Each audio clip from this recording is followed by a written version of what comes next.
বন্ধুর প্রেমে কি আনন্দ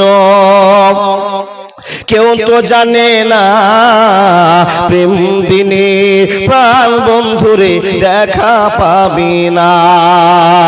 বন্ধুর প্রেমে কি আনন্দ কেউ তো জানে না, প্রেম বিনে প্রাণ বন্ধুরে দেখা পাবি না। ইব্রাহিম নবী প্রেম করিল, নমরুদ তারে আগুনে দিল। ইব্রাহিম নবী প্রেম করিল, নমরুদ তারে আগুনে দিল। এ শুধু প্রেম নয়, প্রেমের ছলনা।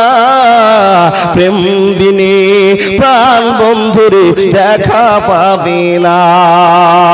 বন্ধুর প্রেমে কি আনন্দ তোরা জানবি না, প্রেম বিনে প্রাণ বন্ধুরে দেখা পাবি না। একবার জোরে বলুন না সুবহানাল্লাহ। কথা বলতে আরম্ভ করলাম, মনোযোগ দিয়ে কথাগুলো শোনার চেষ্টা করেন। বিশ্বনবীকে প্রশ্ন করা হলো, ইয়া রাসূলুল্লাহ, ইয়া হাবিবাল্লাহ, আপনার কাছে আমাদের প্রশ্ন আছে। নবী গো, আমরা লাখো লাখো লোক নামাজ পড়ি, রোজা করি, হজ করে, যাকাত দিই, এদের ভিতরে কে জান্নাতে যাবে, কে জান্নাতে যাবে না, আপনার কাছে জানা আছে গো নবী, আপনি খবর দিয়ে দেন। নবী মুহাম্মদ বলছেন, না না না, ওই খবর আমার এখতিয়ারের কাছে নেই, কিন্তু আমি তোমাদেরকে বলতে পারবো ওই সমস্ত লোকেরা জান্নাতে নায়িকা হবে, ওই সমস্ত লোকেরা জান্নাতে নায়ক হবে। কারা গো কারা? তো নবীজি বলছেন, এক নম্বরে যারা জান্নাতে যাবে ওদের ঠিকানা নবী নিজেই বলছেন, সিদ্দিকু ফিল জান্নাহ। না না না, এক নম্বরে নবী বলছেন নবীও ফিল জান্নাহ। যত যুগে যুগে কালে কালে নবী রাসূল এসেছেন, এরা এক বাক্যে আল্লাহর জান্নাতে নায়ক হবে। জোরে বলুন না লিল্লাহি তাকবীর। আল্লাহু আকবারটা বলিয়েন ভাই। তার কারণ আল্লাহু আকবার শব্দটা এমন একটা শব্দ, আল্লাহু আকবারের মানে কার জানা আছে গো? বলতো ভাই। আল্লাহ মহান, আল্লাহ তুমি বড়। আল্লাহু আকবার এর মানে কি? জি দেখেন, মুসলমান কিন্তু আমরা আল্লাহ বলি। যারা ঈশ্বর বলে, ঈশ্বরের কথাটাকে ভেঙে দিয়ে তার ঈশ্বরই বের করতে পেরেছে। কেউ দেব বলে, দেবী আছে। কেউ ভগবান বলে, তার ভগবতী আছে। আচ্ছা, শিক্ষিত ছেলেও অনেক বসে আছেন, শিক্ষিত মানুষ অনেক বসে আছেন। বলুন তো, আল্লাহ শব্দটাকে ভেঙে তার স্ত্রীলিঙ্গ বের করেন তো পারবেন? কিয়ামত পর্যন্ত পৃথিবীবাসীকে আল্লাহ চ্যালেঞ্জ দিয়েছে, আল্লাহ শব্দটাকে ভেঙে দিয়ে তার প্রতিশব্দ বের করে দেখিয়ে দাও, আমি আল্লাহ হার মেনে যাব। পৃথিবীর কোনো আন্তর্জাতিক লেভেলে আল্লাহ শব্দটাকে ভাঙতে পারবে না। আর সেই আল্লাহ শব্দটা যদি আমরা মুখ থেকে বলে দিই, আমার আজকে দিনে যত গুনাহ হয়েছে সব মাফ। জোরে বলুন সুবহানাল্লাহ। তাহলে আমরা আল্লাহ আকবার বলে সমস্যা মনে করছি নাকি? সমস্যা নয়। দেখেন, তাহলে এখানে যতগুলো লোক বসে আছি, এই লোকগুলো এক নম্বরে কে জান্নাতে যাবে? বলে নাবি ও ফিল জান্নাহ, নাবিরা এক নম্বরে জান্নাতে যাবে। তো আপনি প্রশ্ন করে বলবেন, মাওলানা আমরা তো এটা জানতাম যে নাবি রাসূলেরা জান্নাতে যাবেই, তার কারণ আল্লাহর ভালোবাসা ওনারা পেয়েছেন আর আল্লাহকে ভয় করে দুনিয়াতে চলে গেছেন। আপনি বলুন যে আমরা এতগুলো জনগণ বসে আছি, আমাদের ভিতরে এক নম্বর জান্নাতি কে, সেটা আপনি চিনিয়ে দেন। আল্লাহর বান্দা, আপনাকে চিনিয়ে দিচ্ছি 1 মিনিটের জন্য। কাকে চেনাবো? জান্নাতি লোককে। নবী মুহাম্মদ বলছেন নবী ও ফিল জান্নাহ, নবীরা এক বাক্যে জান্নাতে যাবে।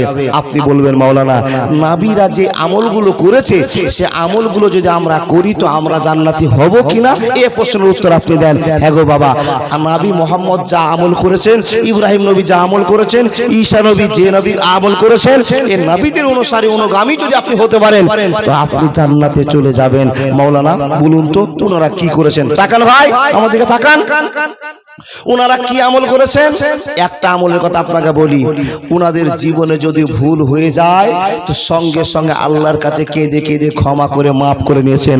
আচ্ছা, এখানে কোনো মানুষ বসে আছেন যেই লোকটা 1 সপ্তাহের ভিতরে কোনো গুনাহ করেননি? একটা লোক হাত দেখান তো, 500 টাকা দিব আপনাকে। 1 সপ্তাহের ভিতরে কোনো সাগিরা কাবিরা কোনো গুনাহ করেনি, একটা লোক হাত দেখান। আপনাদের চুপ থাকা কিন্তু প্রমাণ করছে যে আমাদের জীবনে সবার গুনাহ আছে। আমিও নিজে বলতে পারছি না, আমার গুনাহ হয়নি। যত দূর গিয়েছি, যে জায়গায় গিয়েছি গুনাহ আর গুনাহতে ভরে আছে, কিচ্ছু না করলে মোবাইলে চোখ দিয়েছি। আর মোবাইলে চোখ কোথায় গেছে বাবা বলুন তো? ফেসবুকে।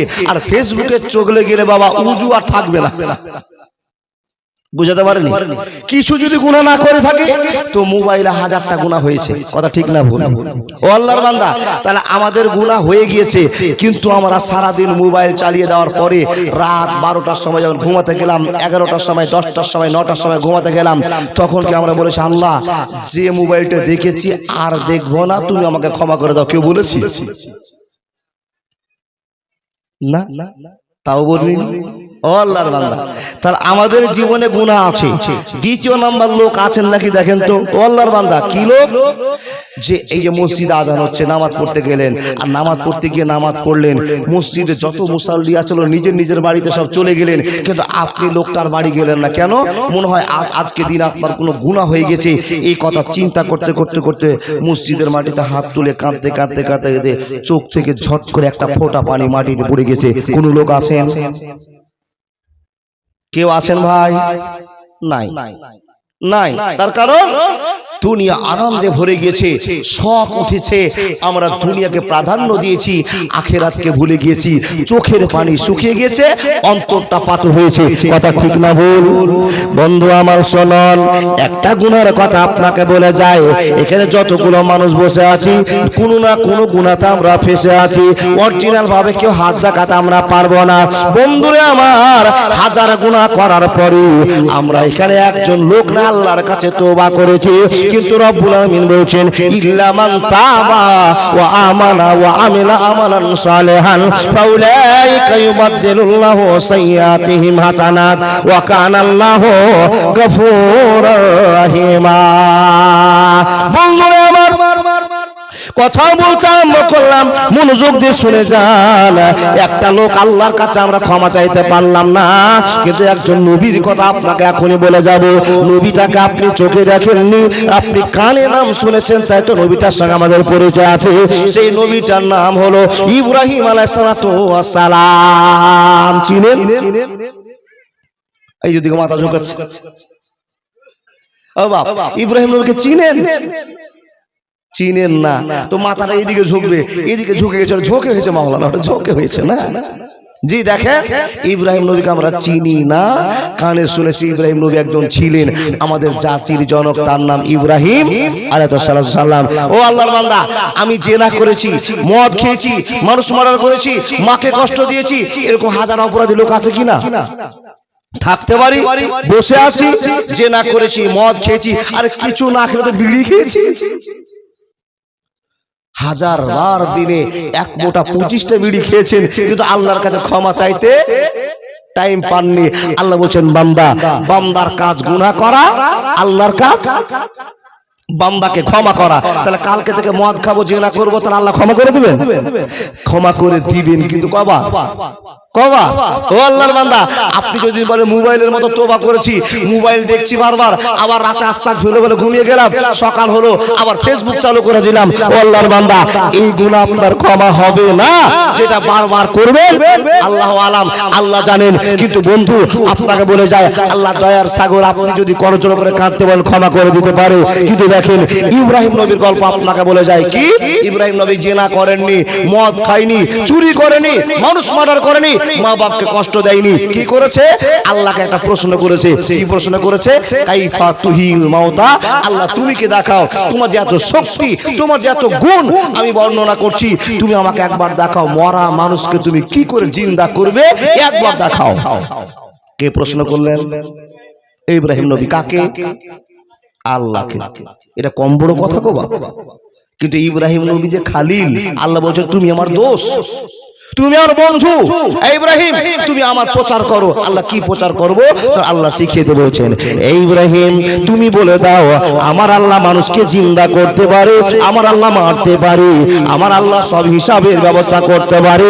ইন্না ইলাইনা ইয়াবাহুম সুম্মা ইন্না আলাইনা হিসাবাহুম। এই কথাগুলো তুমি মানুষের কাছে প্রমাণ করে দাও। শুধু তাই নয় হে ইব্রাহিম, আমার সম্পর্কে তুমি মানুষের কাছে দিন প্রচার চালু করে দাও। দাও লা ইলাহা ইল্লাল্লাহ, আল্লাহ ছাড়া কেউ নাই, একটা আল্লাহ গোটা পৃথিবীকে পরিচালনা করে। এই ইব্রাহিম তুমি জনগণকে বলে দাও। ইব্রাহিম নবী ওয়াজ করে বেড়ায়।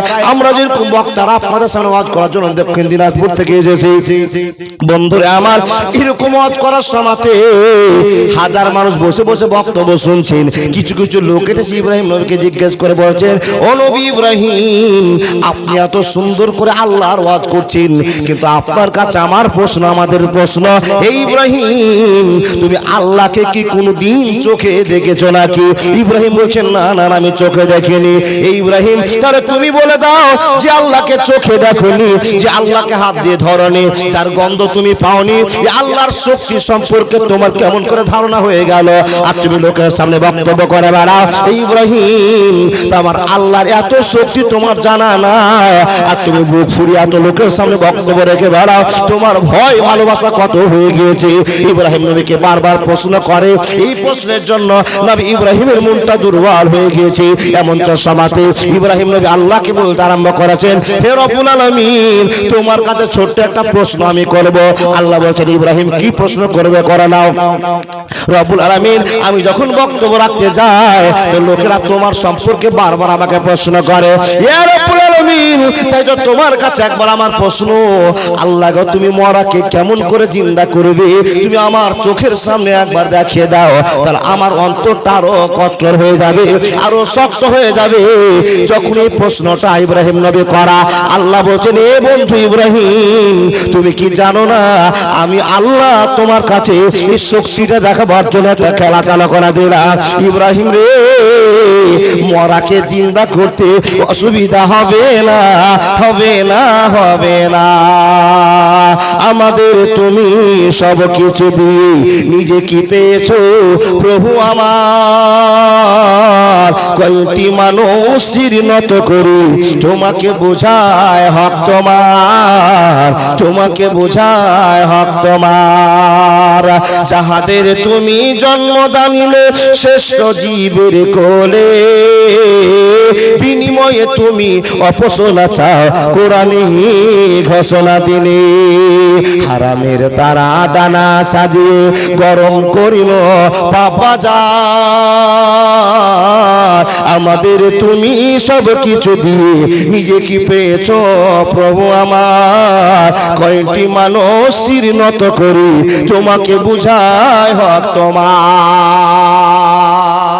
বন্ধু, আল্লাহ আমাদেরকে যা বলেছেন আমরা নিজেই থেকে পাপের বাজার গরম করে দিয়ে হারামের ব্যবস্থা করেছি। কথাটা ঠিক কি নাই? এখানে যতগুলো মানুষ বসে আছেন, আচ্ছা বিড়ি খাই না কিংবা খাই, একটা লোক হাত দেখান তো বাবা। খাই না, দুজন পেয়েছি। খাই, খাই কে কে খাই না, মানা খাই কে কে? খাওয়ার পার্টি তারা সবাই নাকি? আল্লাহু আকবার। বলে, মাওলানা আপনি কি বিড়ি খাওয়া হারাম করার জন্য এসেছেন নাকি? জি না, আমি হারাম করার জন্য এসিনি, কিন্তু বাবা আপনাকে বলতে পারি আপনি একটা তো ছোট্ট গুনাহ করেছেন। বিড়ি খাওয়াটা কত বড় গুনাহ, যারা বিড়ি খায় না তাকে আবার টান মারিয়ে দেখেন, দুনিয়া দেখবে। যে খৈনি খায় না ওকে খৈনি খাইয়ে দেখে আর দুনিয়া ঘুরবে। তাহলে খৈনি তো নিশা আছে, বিড়িতেও নিশা আছে। বলে, মাওলানা আপনি কি বিড়ি এখন হারাম করার জন্য এসেছেন? না বাপ, আপনাকে বিড়ি খেতে আমি হারাম বলবো না, বিড়ি যত পারছেন খান, উমরা চলছে, খান। জি ও যুবক, এই জন্য তো ওই কথাটা বলি।